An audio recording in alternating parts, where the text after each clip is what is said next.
সবাইকে জয় যিশু। আমাদের মহান প্রেমময় পিতা প্রভু যীশু খ্রিস্টের নামে আমি আজকে রাত্রিতে সবাইকে স্বাগত জানাই।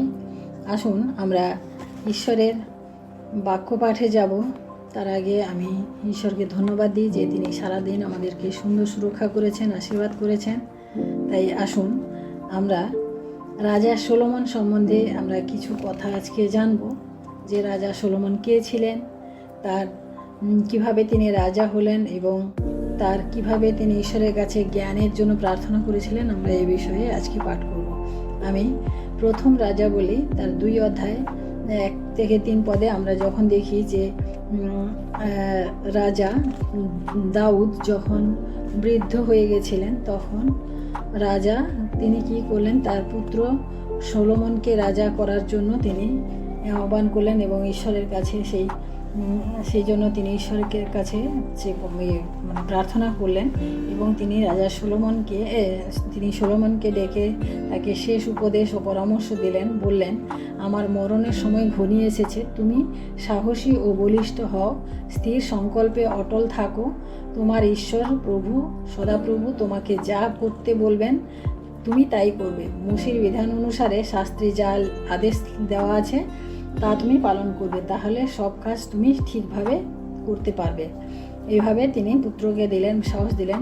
তারপরে আমরা দেখি যে রাজা সলোমন রাজা হলেন, কিন্তু তার ঈশ্বরের কাছে সবসময় একটা প্রার্থনা ছিল যে তিনি কিভাবে তার রাজ্যের লোকদেরকে কিভাবে পরিচালনা করবেন বা তাদেরকে কিভাবে ভালো রাখবেন। সেই জন্য তার বুদ্ধি এবং পরামর্শের জন্য তিনি ঈশ্বরের কাছে প্রার্থনা করেছিলেন এবং ঈশ্বরের কাছে তিনি চাইছিলেন, যে প্রার্থনা করছিলেন। তখন একদিন রাতে সদাপ্রভু স্বপ্নে সলোমনকে দেখা দিলেন, বললেন, তুমি আমার কাছে কি চাও? সলোমন বললেন, তুমি চিরদিন তোমার দাস আমার পিতা দাউদকে অসীম ভালোবাসা দেখিয়েছ। তিনি চিরদিন তোমার আদেশ পালন করেছেন এবং সৎ ও বিশ্বস্ত থেকেছেন। হে প্রভু সদাপ্রভু, আমার বয়স খুবই কম হলেও আমি শাসন কার্যের কিছু না জানলেও তুমি আমার পিতার সিংহাসনে বসিয়েছ, আমাকে রাজা করেছ। তাই তোমার প্রজাদের শাসন পরিচালনার জন্য তুমি আমাকে জ্ঞান দাও আর ভালো মন্দের পার্থক্য বোঝবার জন্য আমাকে শক্তি দাও। জ্ঞান না থাকলে কি করে আমি তোমার এই বিশাল প্রজাবৃন্দকে শাসন করব। এইভাবে তিনি ঈশ্বরের কাছে যাচনা করলেন এবং সলোমন কাছে জ্ঞান চাইলেন দেখে ঈশ্বর খুব খুশি হলেন। তিনি তাকে বললেন, তুমি দীর্ঘায়ু চাওনি, ধন ঐশ্বর্য চাওনি, আবার তোমার শত্রুদের মৃত্যুও চাওনি। তুমি যা চেয়েছ আমি দেব। তোমাকে আমি অগাধ জ্ঞান ও বোধশক্তি দেব, যা কোনো কালে কোনো কারো ছিল না। সেই সঙ্গে তুমি যা চাও নাই আমি তাও দেব। সারাটা জীবন এত ঐশ্বর্য আর সম্মান পাবে যা কোনোদিন কোনো রাজা পায়নি। যদি তুমি তোমার পিতার মতো আমার আদেশ পালন করো, তাহলে আমি তোমাকে দীর্ঘ জীবন দান করব। সলোমনের তখন ঘুম ভেঙে গেল এবং তিনি বুঝতে পারলেন যে ঈশ্বর স্বপ্নে তার সাথে কথা বলেছেন। আমরা এভাবে দেখি যে সলোমনকে ঈশ্বর জ্ঞান দিলেন, তার সঙ্গে তিনি দিলেন। আমি আরেকটা ঘটনা আমি এখানে দেখব যে সলোমনের যে বুদ্ধি সে কিভাবে ছিল। প্রথম রাজা বলি, তার 3 অধ্যায় 16 থেকে 28 পদ আমরা যখন পাঠ করি, এখানে আমরা একটা ঘটনা দেখব। একদিন দুজন খারাপ মহিলা তাদের রাজা সলোমনের কাছে এসেছিল। তো এদের মধ্যে একজন বলল, মহারাজ, আর আমি একটা ঘরেই থাকি। আমার একটা ছেলে হয়েছিল, তখন ঘরেই ছিল। আমার ছেলে জন্মের 2 দিন পরে এরও একটা ছেলে হলো। একমাত্র আমরা দুজনেই ওই ঘরে থাকি। একদিন রাতে নিজের অজান্তে গড়িয়ে গিয়ে তার নিজের ছেলের উপর পড়ে ছেলেটি চাপা পড়ে মারা যায়। ও তখন কি করেছে, আমার পাশ থেকে আমার ছেলেটাকে নিয়ে নিজের মরা ছেলেকে আমার বিছানায় শুইয়ে দিয়েছে। আমি তখন ঘুমোচ্ছিলাম। পরের দিন সকালে ছেলেকে দুধ খাওয়াতে গিয়ে দেখি সে মরে গেছে। আমি ভালো করে তাকে দেখলাম, বুঝলাম এটা আমার ছেলে নয়। কিন্তু অন্য মেয়েটি বলল, না, জীবন্ত ছেলেটি আমার, মরা ছেলে তোমার। প্রথমজন বলল, না, মরা ছেলে তোমার, জীবন্ত ছেলে আমার। এইভাবে তারা রাজার সামনে ঝগড়া করতে লাগলো। রাজা সলোমন তখন বললেন, তোমরা দুজনে প্রত্যেকেই বলছো জীবন্ত ছেলে তোমাদের আর মরা ছেলে তোমাদের দুজনের মধ্যে অন্যের। রাজা একটা তরবারি আনলেন এবং আর বললেন, এই জীবন্ত ছেলেটাকে কেটে 2 টুকরো করো আর দুজনকে 1 টুকরো করে দিয়ে দাও। যে সত্যিকারের মা, সে বুকে ছেলের জন্য অসীম, যার বুকে ছেলের জন্য সত্যিকারের অসীম ভালোবাসা, তাই সে রাজাকে বলল, মহারাজ, দয়া করে ছেলেটাকে কাটবেন না, ওকেই দিয়ে দিন। কিন্তু অন্য মেয়েটি বলল, না না, আমাদের কাউকেই দেবেন না, ওকে 2 টুকরো করে দেওয়া হোক।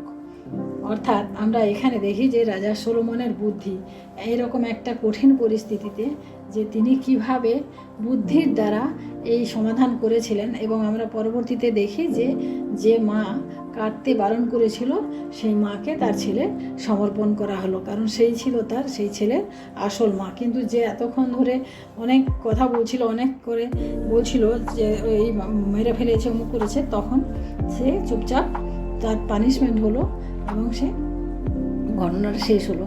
তাই আমরা দেখি যে আমাদের ঈশ্বর এত মহান যে তিনি, তার কাছে আমরা যখন যাচনা করি তিনি কিন্তু অকাতরে দিয়ে থাকেন। রাজা সলোমন শুধু জ্ঞান যাচনা করেছিলেন না, তিনি জ্ঞান যাচনা করেছিলেন, কিন্তু তিনি তার সাথে সাথে তাকে কি দিয়েছিলেন, তার সারাটা জীবন এত ঐশ্বর্য, এত সম্মান, এত কিছু তিনি দিয়েছিলেন, তার সাথে তাকে দীর্ঘ জীবনও তিনি দান করেছিলেন। কিন্তু একটা শর্ত ছিল সেখানে, যে তাকে বলা হয়েছিল যে পিতার মতো আমার আদেশ পালন, তুমি যদি তোমার পিতার মতো আমার আদেশ পালন করো তাহলে তোমাকে দীর্ঘ জীবন দান করো।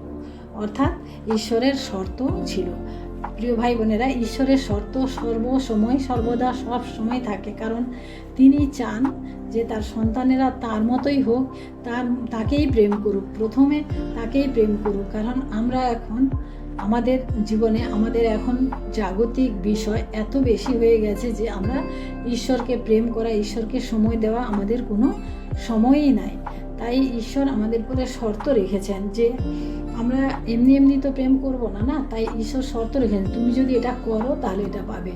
তাই প্রিয় ভাই বোনেরা, আমাদেরকেও আমাদের জীবনে আমাদের প্রথম স্থান আমাদের ঈশ্বরকে দিতে হবে এবং তার কাছে আমাদের যা কিছু আমরা যাচনা করি যদি তার কাছে ন্যায়সঙ্গত হয়, তিনি কিন্তু তার থেকে অনেক অনেক বেশি ডাবল তিনি আমাদের জীবনে দান করে থাকেন।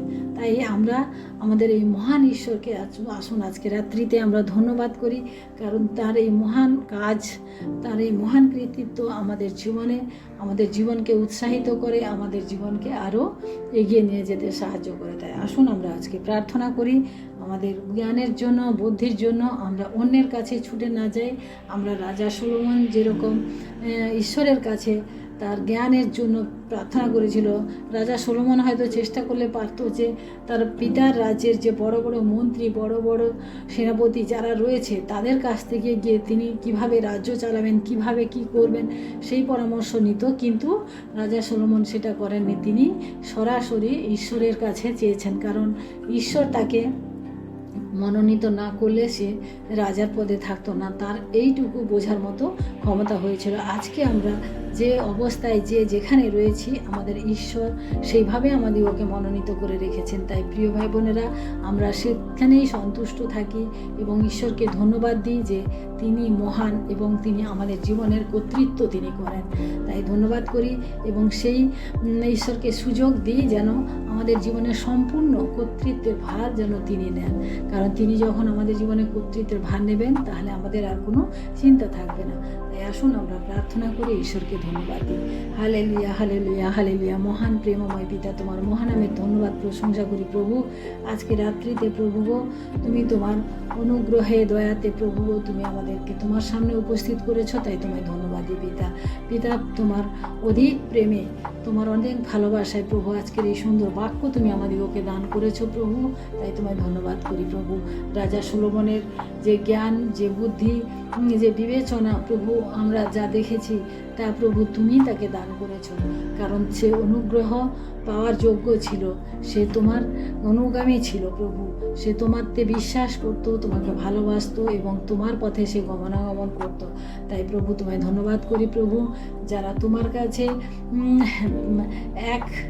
যারা তোমার কাছে 1 আনা চায় তুমি তাকে 10 আনা দিতে প্রস্তুত থাকো প্রভু। তাই তোমাকে ধন্যবাদ দিই পিতা, আমাদের জীবনে প্রভু তুমি যে অনুগ্রহ দান করেছো, আমরা সেই অনুগ্রহ অনুযায়ী যেন চলতে পারি প্রভু। এবং প্রভু তুমি আমাদেরকে যে অবস্থায় যেখানে রেখেছো প্রভু, সেই অবস্থায় আমরা সেখানে যেন সন্তুষ্ট থাকি, আনন্দে থাকি এবং প্রভু তোমাকে ধন্যবাদ করি। তাই তোমায় ধন্যবাদ করি প্রভু। আজকে রাত্রির ভার প্রভু আমি তোমার হস্তে রাখি। তুমি আমাদের জীবনে কাজ করো, আমাদের সাথে থাকো, আশীর্বাদ করো। আমাদের সমস্ত সারাদিনের ভুল ত্রুটি অপরাধ তুমি ক্ষমা করো। রাত্রিভার তুমি নাও, আমাদের সমস্ত সুরক্ষা দাও এবং আগামী দিনের জন্য তুমি আমাদেরকে আবার প্রস্তুত করো। আমরা তোমার সামনে আবার বাক্য নিয়ে যেন উপস্থিত হতে পারি। সমস্ত মহিমা গৌরব প্রশংসা তোমাকে দিয়ে এই বিনতি প্রার্থনা চাই আমাদের মুক্তিদাতা ত্রাণকর্তা প্রভু যীশু খ্রিস্ট তোমারই নামে, আমেন। সবাইকে জয় যিশু। সবাই ভালো থাকবেন, সুস্থ থাকবেন। আজকে রাত্রি সবার শুভ হোক। জয় যিশু।